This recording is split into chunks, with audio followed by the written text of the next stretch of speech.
जय मसीह की। 1 year Bible study दिन 26 रोमियो अध्याय 12 परमेश्वर की सेवा का जीवन। इसलिए हे भाइयों, मैं तुमसे परमेश्वर की दया स्मरण दिलाकर विनती करता हूँ कि अपने शरीरों को जीवित और पवित्र और परमेश्वर को भावता हुआ बलिदान करके चढ़ाओ। यही तुम्हारी आत्मिक सेवा है। इस संसार के सदृश न बनो, परंतु तुम्हारे मन के नए हो जाने से तुम्हारा चाल चलन भी बदलता जाए, जिससे तुम परमेश्वर की भली और भावती और सिद्ध इच्छा अनुभव से मालूम करते रहो। क्योंकि मैं उस अनुग्रह के कारण जो मुझको मिला है तुम में से हर एक से कहता हूँ कि जैसा समझना चाहिए उससे बढ़कर कोई भी अपने आप को ना समझे, पर जैसा परमेश्वर ने हर एक को विश्वास परिमाण के अनुसार बांट दिया है वैसा ही सुबुद्धि के साथ अपने को समझे। क्योंकि जैसे हमारी एक देह में बहुत से अंग हैं और सब अंगों का एक ही सा काम नहीं, वैसे ही हम जो बहुत हैं मसीह में एक देह होकर आपस में एक दूसरे के अंग हैं। जबकि उस अनुग्रह के अनुसार जो हमें दिया गया है हमें भिन्न भिन्न वरदान मिले हैं। तो जिसको भविष्यवाणी का दान मिला हो वह विश्वास के परिमाण के अनुसार भविष्यवाणी करे। यदि सेवा करने का दान मिला हो तो सेवा में लगा रहे। यदि कोई सिखाने वाला हो तो सिखाने में लगा रहे। जो उपदेशक हो वह उपदेश देने में लगा रहे। दान देने वाला उदारता से दे। जो अगुवाई करे वह उत्साह से करे। जो दया करे वह हर्ष से करे। प्रेम निष्कपट हो। बुराई से घृणा करो। भलाई में लगे रहो। भाईचारे के प्रेम में एक दूसरे से स्नेह रखो। परस्पर आदर करने में एक दूसरे से बढ़ चलो। प्रयत्न करने में आलसी ना हो। आत्मिक उन्माद से भरे रहो। प्रभु की सेवा करते रहो। आशा में आनंदित रहो। कलेश में स्थिर रहो। प्रार्थना में नित्य लगे रहो। पवित्र लोगों को जो कुछ आवश्यक हो उसमें उनकी सहायता करो। पहुनाई करने में लगे रहो। अपने सताने वालों को आशीष दो, श्राप ना दो। आनंद करने वालों के साथ आनंद करो और रोने वालों के साथ रो। आपस में एक सा मन रखो। अभिमानी ना हो, परंतु दीनों के साथ संगति रखो। अपनी दृष्टि में बुद्धिमान न हो। बुराई के बदले किसी से बुराई ना करो। जो बातें सब लोगों के निकट भली हैं उनकी चिंता किया करो। जहाँ तक हो सके तुम भरसक सब मनुष्यों के साथ मेल मिलाप रखो। हे प्रियो, बदला ना लेना, परंतु परमेश्वर के क्रोध को अवसर दो, क्योंकि लिखा है, बदला लेना मेरा काम है। प्रभु कहता है, मैं ही बदला दूंगा।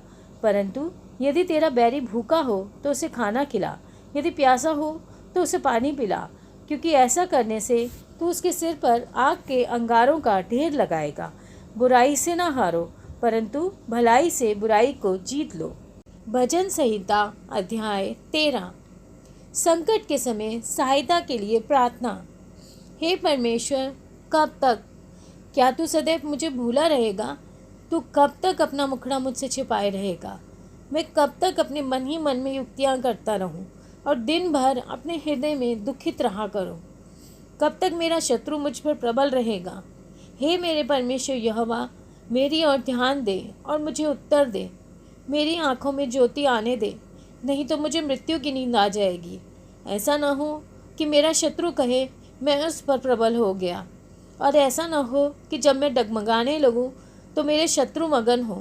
परंतु मैंने तो तेरी करुणा पर भरोसा रखा है। मेरा हृदय तेरे उद्धार से मगन होगा। मैं परमेश्वर के नाम का भजन गाऊंगा, क्योंकि उसने मेरी भलाई की है। आमीन। पहला शमूएल अध्याय 13। फिलिस्तियों के विरुद्ध युद्ध। शाऊल 30 वर्ष का होकर राज्य करने लगा और उसने इस्राएलियों पर 2 वर्ष तक राज्य किया। फिर शाऊल ने इस्राएलियों में से 3000 पुरुषों को अपने लिए चुन लिया और उनमें से 2000 शाऊल के साथ मिकमाश में और बेतेल के पहाड़ पर रहे और 1000 योनातन के साथ बिन्यामीन के गिबा में रहे, और दूसरे सब लोगों को उसने अपने अपने डेरे में जाने को विदा किया। तब योनातन ने फिलिस्तियों की उस चौकी को जो गिबा में थी मार लिया, और इसका समाचार फिलिस्तियों के कानों में पड़ा। तब शाऊल ने सारे देश में नरसिंगा फुकवा कर यह कहला भेजा इब्री लोग सुने और सब इज़राइलियों ने यह समाचार सुना कि शाऊल ने पलिश्तियों की चौकी को मारा है, और यह भी कि पलिश्ती इज़राइल से घृणा करने लगे हैं। तब लोग शाऊल के पीछे चलकर गिलगाल में इकट्ठे हो गए।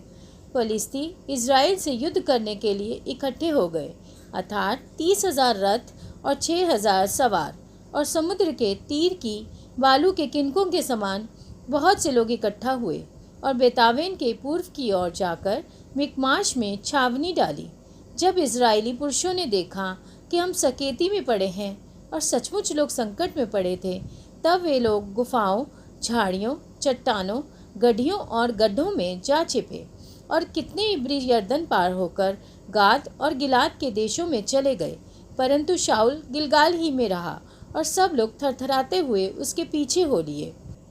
वह शमूएल के ठहराए हुए समय अर्थात 7 दिन तक बाट जोहता रहा, परंतु शमूएल गिलगाल में न आया और लोग उसके पास से इधर उधर होने लगे।